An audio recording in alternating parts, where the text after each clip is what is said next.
Hey, everybody. Welcome back to Hints and Guesses, my podcast. This is Kent Dobson. It is good to be behind the mic. I've had a busy May and beginning of June. Kids stuff, garden stuff, house stuff. I was also out in Utah with Animas Valley Institute. And today, in fact, I fly out to California for another Animas program. So my travel life is picking up, or at least for the time being, it is, which feels good and strange and new. And yeah, so what do I want to talk about today?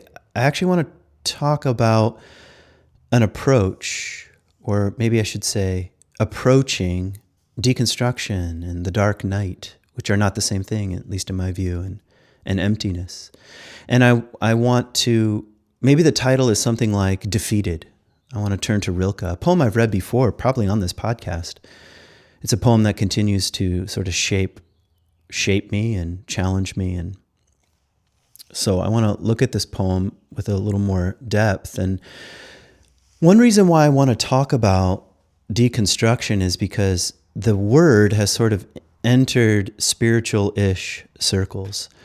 And it's been around for a while. I mean, people talking about their faith deconstructing or deconstructing their faith, and now even some people are speaking of reconstruction. There was a church that I know of that was offering reconstruction classes. And I thought, oh, this is interesting. What do we mean by deconstruction? And another phrase that has kind of entered kind of common, I should say common spiritual circles. I don't know what kind of circles you're in, but people often use the phrase the dark night, or I'm going through a dark night, or I went through a dark night. What do we mean by this? And I want to muse on that a bit. And I want to go ahead and admit my beginner status here. Now, I've been around the conversation around deconstruction for a long time. And that was language I used for a while speaking of my own faith and my own relationship with the Bible. I'll maybe talk a bit about that in a few minutes. The dark night is not a phrase that I've used, and I've had some hesitation around it. Of course, it comes from St. John of the Cross, and I think he meant something very different. And I've been reading St. John of the Cross. That's why I want to admit my extreme beginner status, pre-beginner status. In fact, he says in The Dark Night that he's writing to beginners, and my feeling is I haven't yet even reached the beginner status when it comes to being shaped by the kind of thing John is trying to describe. St. John of the Cross is a 15th, 16th century mystic, and along with Teresa of Avila and the Cloud of Unknowing, make up this really important contribution to mystical Christianity. I guess that would be one way of putting it. Contemplative Christianity, but I would like to at least mention some very cursory things about the sort of terrain that John seems to be describing here. And maybe just to begin, or maybe before I begin, I want to maybe do a quick advertisement. I have an intensive, my own intensive or retreat coming up at the end of June. And the dates are on my website, kentdobson.com. And I think I have 2 spots left, and it's going to fill up. So if that's something that interests you and you live near Michigan, it's going to be a Tuesday to a Saturday. It's going to include a 1-day solo and fast. So it's more of an intensive than a retreat. But I'm really looking forward to it. I haven't done one of my own programs, which I call Wilderness Within, in a while, at least in Michigan. So it will be good to be in a wild place with a small group of people. So if you live near Michigan or in Michigan and that interests you, all the details are on my website. Send me an email. I'll have limited access to email. Might as well go ahead and admit that for the next week because I'll be in California, probably out of cell phone range. But I'll get back to you as soon as I can. So maybe nothing else on the ad front here, other than to say I can't make this podcast without my patrons. So as always, your monthly contributions make a huge difference and make this thing possible. So special thanks to my patrons. And in fact, this this podcast is inspired by a couple of emails I received about deconstruction and from my patrons. So thanks for raising your ideas and questions and comments and helping stir the pot here. Okay, before I turn to Rilke, I want to describe a bit of the Jacob story, because the poem I'm going to read, it's called A Man Watching, alludes to the story of Jacob wrestling the angel, or the being, or the man is really what it says in Hebrew. And if you don't know anything about the Jacob story, I just want to do a tiny quick overview. And even if you are familiar with the Jacob story, it's good to bring to mind, because one of the things that's happening with the great poets is that they're in conversation with the Bible much of the time, and they're in conversation with the mystics and the saints. There is a choir, there's an invisible choir of ancient voices that's singing harmony and conversing, if you have ears to hear. And so it's important just to hear the backdrop of the story of Jacob, and maybe just a few things that I want to mention. So Jacob is a twin, and he's second born, and this was a big deal in the ancient world. Being firstborn meant you were going to sort of be the next patriarch of the family. And that mattered because, family wealth in a generation or so, if everyone sort of gets an equal portion, just disappears. And this was a way of sort of preserving a sort of lineage of resources, land, things like that. And that's just part of the time period. It's not exclusive to the Bible. It's all over the Middle East, this common way of passing on heritage. So Jacob is born second, which means he won't inherit his father's inheritance, and he's called, interestingly enough, Yaakov means heel grabber, which is kind of an allusion to being deceptive, like grabbing someone by the heel, or like the way a snake might bite the heel, or even if you think about the Achilles heel, this vulnerable place that's uncovered from the armor, and you could be struck. And he's that kind of person. And sure enough, he sort of lives into this image of being second born, but grabbing for things. And he tricks his brother and his father, Esau and Isaac. Isaac is his father, for the birthright and the inheritance, sort of in collusion with his mom. I've talked about this before. He has a kind of almost a mother, well, I would say, to use sort of Jungian terms, and that's the way I mean it here, a kind of mother complex. He's a tent-dwelling, sort of vegetarian, likes the shade, is deceptive, and colludes with his mother to trick his father. Whereas Esau, he's kind of a wild man. This is Jacob's brother, and he's hairy and red and hunts and likes wild game, and sort of is a favorite of his father's. He probably has a kind of father complex, though he won't go home, He prefers the wild places, and of course, one way of understanding is that these are two sides of the human psyche, not just the masculine psyche, but the psyche period. The sort of tent-dwelling and wild instinctual self, they're always colliding. And in any case, Jacob fools his brother and then has to run for his life. And here he spends many, many years away, and he gets deceived himself. He falls in love with a woman, and this woman's father ends up tricking Jacob, and he ends up marrying her sister, and is sort of stuck in this family for even longer than he wanted to. And I won't go into all the details here, but it's interesting that he sort of comes of age, but then has to leave home and run for his life. And he has a real identity problem. And that's maybe the most important thing. Who is Jacob? I mean, he's stolen something, but he can't come home to claim what's his. So he's got a real problem. And the kind of, quote, blessing that he received, because that's the idea, the father blesses the son with the inheritance, he can't even claim or get near or own. And plus, his own brother Esau wants to kill him. And quite a setup for a story. It's like, the opening scene of East of Eden, which is also in dialogue with the Jacob and Esau story, where these two brothers, are just fighting, and one beats the other to an inch of his life. And it's that kind of animosity. It's that kind of brotherly animosity and that kind of hunger for identity and for responsibility and a sense of this is who I am in the world. And Jacob hasn't found that.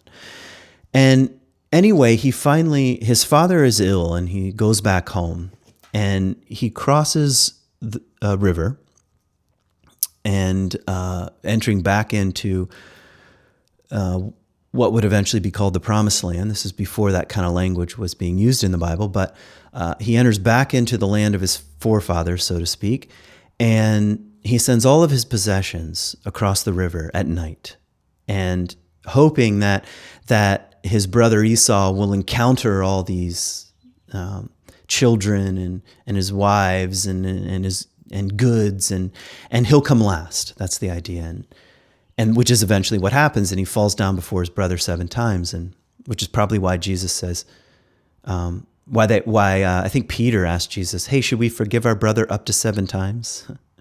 Jesus says something like 7 times 70. He's just sort of like a trickster kind of answer on the part of Jesus. But anyway, they're alluding to the story. And what's intriguing to me about this scene is that Jacob, I'm going to add some details, some contemporary interpretive details. That he's reached something like middle life, and the middle of his life, or a midlife crisis, you could even say. And it is a crisis of identity. Is he going to spend the rest of his life just grabbing like a snake the heel, or is he going to own up? And he starts to take a step toward, I think, owning his life and really facing the things that he's done. And interestingly enough, he enters a night. And that's maybe the first thing I want to say, because both deconstruction and what I would like to just very briefly allude to with the dark night, it's a night. It's a kind of night. It's a kind of darkening of life that's happening. It's a fog, you could say. And I don't care what kind of deconstruction you are going through or have gone through, it feels dark. You can't quite see very far down the road. And that's the place that Jacob finds himself. And interestingly, and I think symbolically, he sends all of his possessions across the river, so he's alone at night on the riverbank. And maybe this is the most important image for this part of the story, that a real wrestling match with the soul, with your deepest identity, with the divine, the transcendent, the one, the mystery, requires a kind of raw nakedness.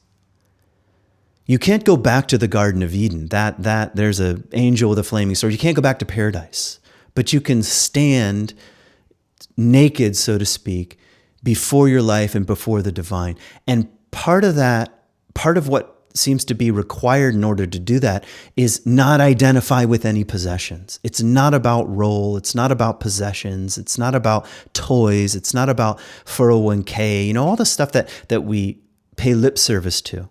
We say, yeah, we know it's not about that stuff, but another part of our own heart craves those things. I know who I am by my possessions, by what I own, by the title before my name, by my CV, or by my family name, or how I'm perceived in the community. All that has to get sent across the river if you want a real midlife. And I don't mean that necessarily like you got to be 40 or something. I just mean post-adolescence. It's like it could be right in the heat of the end of adolescence. And I mean that psychologically or psychospiritually, where you start to crave something deeper, the deeper mysteries of life. And it's all got to go across the river. You have to let go. You have to stand there and say, I don't know who I am anymore. And I don't know who God is anymore. And that is a deeper kind of darkness than we're typically used to, and certainly than spiritual circles are comfortable with. So much language about manifesting and living the best life and the good life, and okay, there's nothing wrong with that kind of longing. Maybe the longing is just really for connection and meaning beneath what people call happiness or whatever. but there's not much palette anymore for the stripping off of identity, and that can feel like deconstruction. I'll say more about that in a couple minutes. But that's the image. You got to send it across the river, and then you have to wait in the darkness to wrestle with who you are and with a being here, with a man. It says, is he wrestling himself? Is he wrestling an angel? Is he wrestling God? The answer is something like yes. And and just to continue with the story before I read the poem, what happens is that you can feel Jacob's desperation. He's saying, I won't let you go. He's actually a good wrestler, which is a clue that, and even the will is involved here, that you say, okay, let's throw down. But anyway, he refuses to let go. He says, I refuse to let go of you until you bless me. And you have to realize that he's already got all the blessing there is to get. He's got his inheritance. He's got the family name. It belongs to him, yet he feels empty. There is a deeper kind of blessing that he's hungry for, and he's following that longing. Maybe he doesn't even know how that longing is met. That's my guess. But he feels that craving. Maybe you know what he's talking about. Okay. Yes, but. Okay, I'm in a good relationship, but. I have a good job, but. My children are doing great, or I have children, but. And there's like a craving or a longing. Holy shit. I have to pause here for a second. This is very mysterious. I'm in my garage and there's a snake in here. It's very beautiful and it just scared the crap out of me. Talk about heel grabber. Talk about a kind of silent and primal fear here and mystery. So I'm just going to let this be here. Maybe I'll crack the garage door 1 second. Okay, I'm back. Wow, that was awesome. I know you can't feel that on a podcast, but it was good for me. Okay, so maybe I just want to define some terms here around deconstruction before I read the poem, and I want to say deconstruction can be very painful, and it also seems to be very important, and there's an element of sort of, especially when the deconstruction of faith right now, that's transpersonal. It's sort of just in the water. It's happening in our culture as we become suspicious of words like truth or doctrine or statements of faith, or and of course there's so much, I don't want to sound too negative here, but there's so much sort of worship of personal tastes right now. Like, well, I just think, or I just believe, or my tastes and proclivities are taken as the truth, and so that feeds the suspicion around systems. So when I say deconstruction, it often feels like this. I'll be sort of brief here, but what's happening? Well, our ideas are being deconstructed. They're being challenged, and we're wrestling with those ideas being challenged. Doctrines, if you're a person of faith, or patterns, you could say, because a doctrine is a kind of pattern. For me, it started with the Bible. Like, I grew up in a pretty conservative, evangelical Christian fundamentalist culture and environment. You can read about it in Bitten by a Camel if you want. And the Bible was taken as, the literal truth, the literal word of God, and everything in it was to be taken literally. And even, some of the strangest phenomenons, like the sun standing still in the book of Joshua, literal fact, these kinds of things. Well, for me,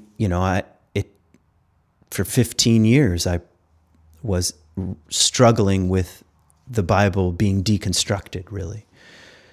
by my own efforts and not by my own efforts, just by my own personal questions and by graduate school and historical critical scholarship and, language studies and, all the stuff that I fell in love with for a while. But it was also quite painful because you don't know where you stand at first when these things start falling apart. And the other thing that starts to happen is we start to see our own wounding stories as it relates to a faith community or a religious background. And we realize, okay, I'm sure there were some good people around, but there's a certain kind of wound or a certain constellation of wounds that I'm carrying. And you start to become conscious of that. And that hurts. And for many people, they're like, well, I'm out of here. I've been wounded in a certain way. And so, I don't appreciate that. And that's often part of the deconstruction process. And often the lens gets turned on the parents or the caregivers, primary caregivers, because they're often our first images of God or the divine. I mean, we almost can't help it. So a kind of re-examination. This is deeper into the deconstruction process. So it's not just ideas and doctrines and statements of faith and Bible, but also our wounding stories and our parental stories and our beliefs around those things, our beliefs about ourselves and about the world and about God and about sin and about the Bible and about Jesus. And suddenly it's like, I don't know what I believe anymore. That's very disorienting. And, for me, this is not in any way, shape, or form universal, but I was kind of leaving pretty traditional evangelical beliefs and those were sort of collapsing for me, and I was sort of trying to cling to more progressive ones. And this is often the move here that I have mixed feelings about. I mean, I could make a whole podcast just on that, but oftentimes in that desperation, we start wanting better stories. And you hear language like this. It's like, well, that's not the God I believe in. The God I believe in, fill in the blank. And I choose these stories, not those stories. Or I choose this interpretation and not that interpretation. I abandon this doctrine, but I cling to this doctrine over here. And that's just part of it, because you feel so lost that any kind of map that is more palatable is attractive on one level. And this often happens in the deconstruction process. It's funny, for me, I sort of thought the path, if I can be blunt and embarrassing for a moment, I thought the path was from traditional conservative to slightly more open traditional to, progressive, some progressive version of Christianity, like the progressive Christians, and then maybe just beyond that, a kind of agnostic progressive spirituality, and then beyond that, a kind of atheistic agnostic stance, to kind of full humanism. That's the arc. I thought I was on that train for a while. I remember checking out the God Delusion from the library and saying, is this where I'm at?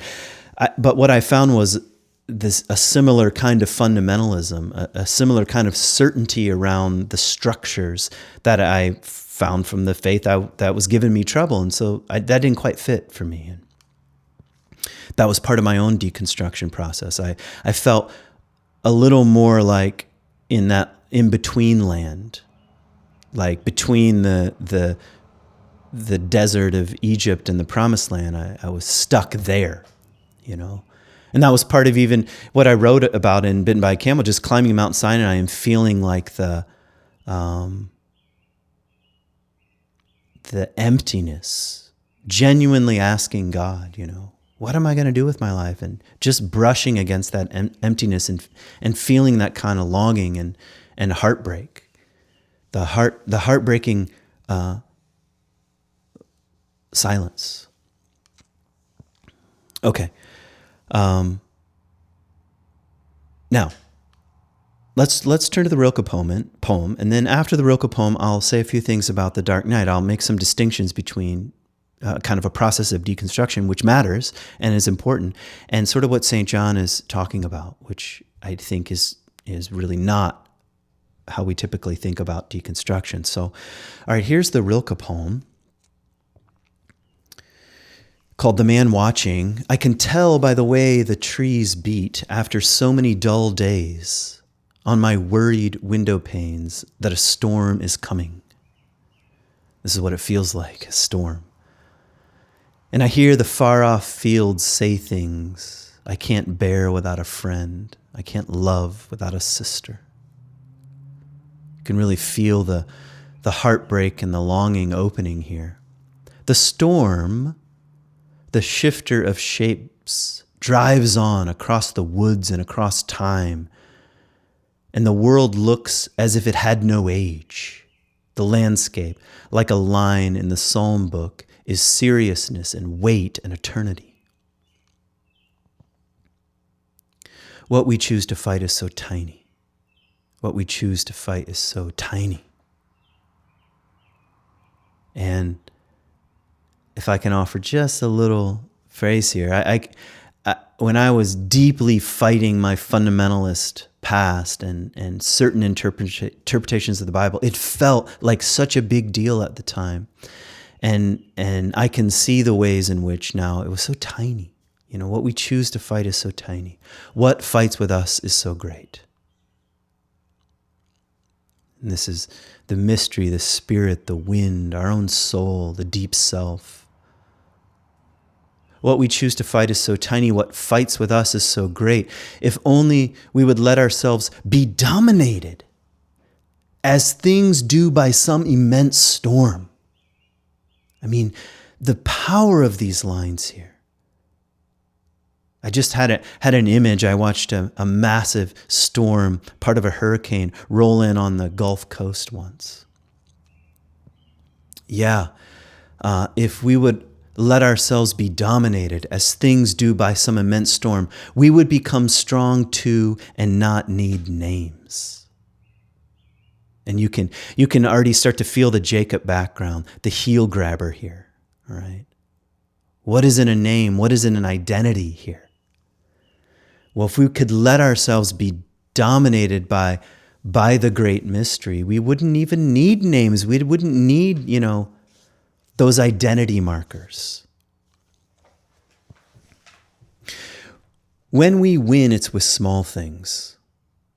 And the triumph itself makes us small. Think about all the political language right now about winning, When we win, it's with small things. And the triumph itself makes us small.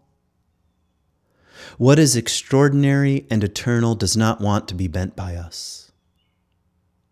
I mean the angel who appeared to the wrestlers of the Old Testament when the wrestlers' sinews grew long like metal strings. He felt them under his fingers like chords of deep music. This is when the mystery begins to pluck you and play you, the very essence of your own being, like music. Your whole being, your whole body is reverberating with a kind of secret music. Whoever was beaten by this angel, who often simply declined the fight, went away proud and strengthened and great from that harsh hand. Here we meet the kind of paradox at work. It's like being defeated and walking away with a certain kind of strength from that harsh hand that needed him. That's Kneaded. That needed him, like dough, that needed him as if to change his shape. And maybe we could say this is the essence of all spiritual transformation. I mean, this is an image, of course, but it's the very core. It's not about really even finding yourself. It's about being shaped, kneaded like dough into your true shape. Like the Buddhists say, that the face you had before you were born or something like that. Who you are before your names. That's to use the old-fashioned way of putting it, shaped into your destiny. Yeah, but by who? Not by you. But by being defeated, he's saying. Winning does not tempt that man. Winning does not tempt that man. This is how he grows, by being defeated decisively by constantly greater beings. This line, it's like I carry it around, in my, somewhere in my chest. Not that I believe it all the time, I don't. Or not that I consent, oftentimes I don't consent. I don't want to be defeated by greater beings. But this is a whisper of the ancient truth here, coming up from the underground river of memory. Yes, being defeated decisively by ever and ever greater beings is the path of transformation, and is the very thing that begins to shape us into a kind of destiny. But it happens on a lonely shore, on a dark night. And here we start to get little glimpses of what is meant by the dark night, which is, again, I think different than just the process of deconstruction. See, the dark night wounds us in some way. It wounds us. And in St. John of the Cross's poem, he says, on a dark night I slipped away and no one noticed. And I began to climb a ladder and no one noticed. And when I met the beloved in the darkness, he wounded my neck, it says. This is just like Jacob being struck in the hip. So at the moment he has the angel in a headlock, he says, bless me. And the angel finally does. He says, your name is one who wrestles with the divine. And just so you don't forget it, I'm going to strike you in the hip and wound you. This is a defeat. So Jacob will forever walk with a limp. St. John of the Cross will feel the wound on his neck by the divine lover. No one escapes this level of dark night transformation without a wound. And it's a kind of wound that feels like a blessing at the same time. And you walk away proud and strengthened, though with a limp. Like, what a strange mystery. Now, one of the things that I just want to mention here is that has been so striking me. So I had a dream a couple months ago, and in the dream, a dream character, someone told me, Jung only read the classics, and the feeling in the dream was, this is what I must do. I have to read the classics. And I woke up the next morning and I looked at my bookshelf and I felt drawn to St. John of the Cross, the Dark Night. And the Dark Night is really a poem that he wrote in prison. He was imprisoned by his fellow Christians. And a guard sort of snuck in some paper after hearing him recite some beautiful poetry that he was sort of composing in Spanish. And when he finally escaped from prison, he brought his poems with him, and the nuns that were taking care of him said, "This is lovely, will you explain it to us?" And he did, and that's called the Dark Night of the soul. And it's really his explanation of this manifestation of the muse and of the relationship that was happening in the darkness of his own prison cell, what he calls a kind of luminous darkness. And one of the things that he claims is really non-negotiable for stepping more deeply into the dark night, which he says is a calling. It's a calling that God begins to call us, is that we begin to be stripped of our addiction to our senses. That's my language, but of all sensation and of all consolation. And in fact, we feel no consolation and no senses are gratifying, none of them.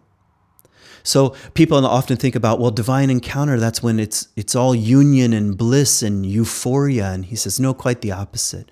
The dark night really deepens when all that stuff is not satisfactory. This is what St. Augustine means when he says, my soul is restless until it rests in you. I always thought he meant, well, until you convert to Christianity, but no, I think he's describing the same. Talk about he's in the choir here of mystics and saints that are speaking to one another, and that kind of deep longing and restlessness, that ache, pulls you into the luminous darkness if you'll stay with it long enough. And his major metaphor here, among several, he uses marriage and marital union as a major metaphor for the dark night, which happens in secret and in darkness. And The other one is being weaned. He says something like this, that for some people who are being pulled into this darkness, it's what's happening is really that God is weaning us from God. And God is weaning us from all of our ideas about God. And some of this, I mean, I've been not only reading The Dark Knight, but listening to James Finley. He's got a podcast, Turning to the Mystics, which I highly recommend if you're starting to, I don't know, feel a desire to be in conversation with the mystics. I'm kind of late to the game.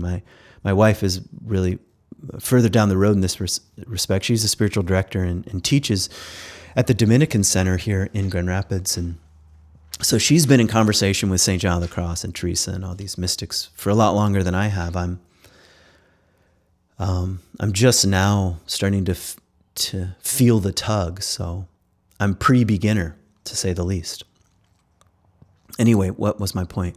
My point was that James Finley makes a big deal about this. He says, yeah, it is like God weaning us from God, and he says, suppose there's a ladder out in a field and at night, and you begin to climb it, and the first rungs of the ladder are something like our beliefs, and yeah, I believe in God, and I'm stepping on the ladder, the first rung, or I believe in the Trinity. Maybe this is the second rung if you're a Christian, or maybe there are other sort of things that you consent to, and it feels like, yeah, I'm sort of ascending. He says, yeah, but at a certain point, the rungs of the ladder disappear, and it feels like you're standing on nothing, and you get to a certain point and you're like, I don't know what I believe anymore. I don't even know what belief is anymore, and I don't know who God is anymore. And it might just be not just deconstruction, like, okay, my ideas are being challenged, but I've got other ideas that now I'm clinging to. He says, no, if you'll stay with it, at least for some people,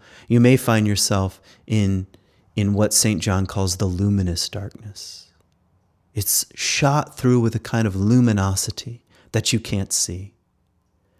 And this is, according to James Finley, when God says, okay, you've gotten to know me on your terms, with your ideas and your questions and your beliefs and your consolations, and you've showed up to prayer, you've done a fair amount of wrestling. What would it be like to be stripped completely bare on the side of the river and without sensation, without ideas?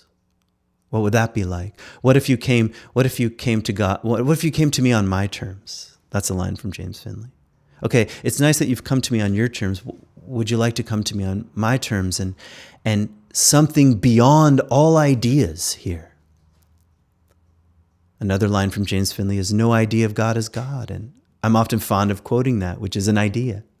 But there's something behind that is resting in a kind of abyss, in a kind of emptiness. This is one reason, if I can speak personally, that I've been a little afraid of meditation. I've had kind of like an on and off relationship with it, but mostly off, because to me, I can often feel the ache there, a kind of loneliness. Another line from Rilke, go out into your heart as onto a vast plain, and there the immense loneliness begins. And it's like a creeping abyss here, and I don't like it. It's uncomfortable, and I'm afraid of it. I'm afraid, well, who am I without my addiction to senses? And I'm more of an extrovert, so by the way, introverts don't get a free pass. They're not automatically in the dark night. That's not what I'm saying. But extroversion is often a way of, at least according to Jung, one way of describing it is a way of processing reality, and I often externalize that process, like contact with other people and ideas and experiences. For me, it's been a big part of my path, is like a kind of craving and hunger for experience, and even in the best experience, the most amazing and numinous kind of encounter that pins you to the ground, if you'll sit with it, you can also feel the emptiness behind it. That not even this.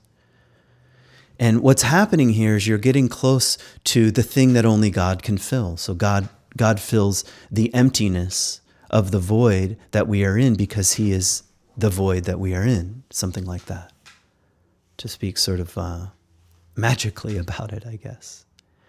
And even my aversion to God, even my aversion to God, which I do, I have aversion to the word God, and I have kind of an allergy around Christianity, and it's served me well, and also it's been kind of childish, kind of like adolescent in a way, and it's like those pastors that drink beer and cuss, like, oh, look at us, we're so cool, we drink beer and cuss, and it's adolescent, and my allergy has felt kind of adolescent. I just don't like it. I don't want to consent, and I don't want to be defeated. Because behind that, to be defeated is to be stripped, and some days I have a taste of that, and maybe now I'm at a point where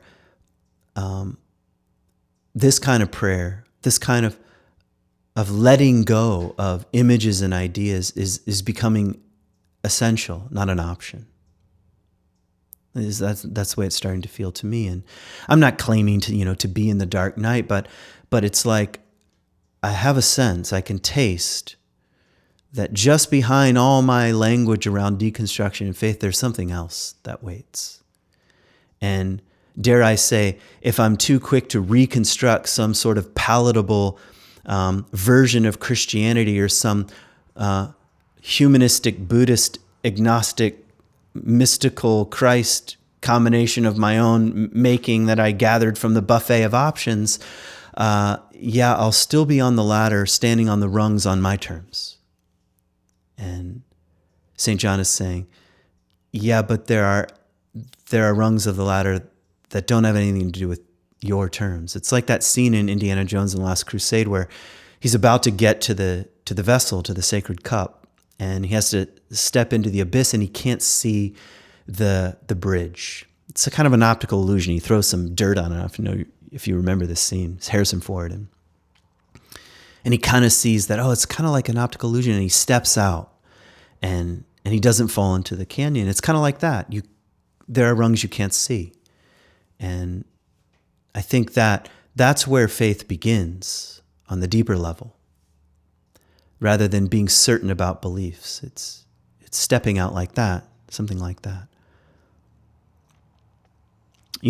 Maybe one other thing I want to say here around how do we do this, and here I can't give advice because I'm pre-beginner here, but I do know that the path requires some measure of self-emptying, some measure of taking your palms and relaxing them and opening them. St. Paul, from the Bible, I think, more and more, he strikes me as a kind of genius in a way. And I don't like everything he says, of course, and half of the things that he does say that I don't like aren't really from his pen anyway. This is some scholarship, but a lot of the books that are attributed to Paul were just probably written in his name anyway, but that's neither here nor there. But he has this passage where he says that Christ, so already he's putting us into a kind of deeper mythic conversation, not just Jesus, but Christ. Maybe what Richard Rohr would even call Christ consciousness. That Christ did not consider equality with God something to be grasped. I think that's such an interesting line because there's so much desire in spiritual circles for union with God. And I think, I don't know. Is that the path? We can handle divine union on our terms, and we think it's going to be euphoric and blissful. So he says that Christ, the Christ, did not consider equality with God something to be grasped, but emptied himself and made himself like a slave or like a servant. And I think the word in Greek, if I can remember, is something like kenosis. Not gnosis like knowledge, but kenosis like emptying. He emptied himself. And I think, I don't care where you stand in terms of, Christianity, or whether you're Orthodox or not, or we're all confused. And there's a general agreement that in the loosest sense, to be a follower of Jesus means that you embody some element of Christ, or you discipline yourself in some way, you follow after Christ. Of course, you can only do that in the way that you can do it. You can't do it in the way that he did it, but you do it in the way you do it.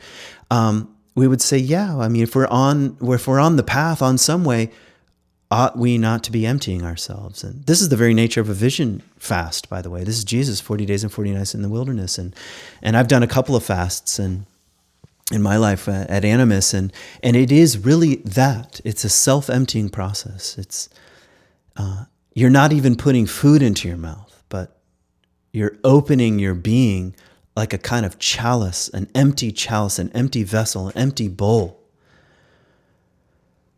That's kenosis. It's a letting go of ideas and statements and identities, and it's sending everything across the river. But instead of quickly filling that with whatever comes along the next guru, the next book, that's my proclivity, the next experience even, the next program, No, at a certain point, we follow that longing deeper. Like Rilke says, go to the limits of your longing. We follow that longing deeper until it's a kind of self-emptying, until we are the self-emptying vessel that only the mystery of the divine, or the mystery itself, fills.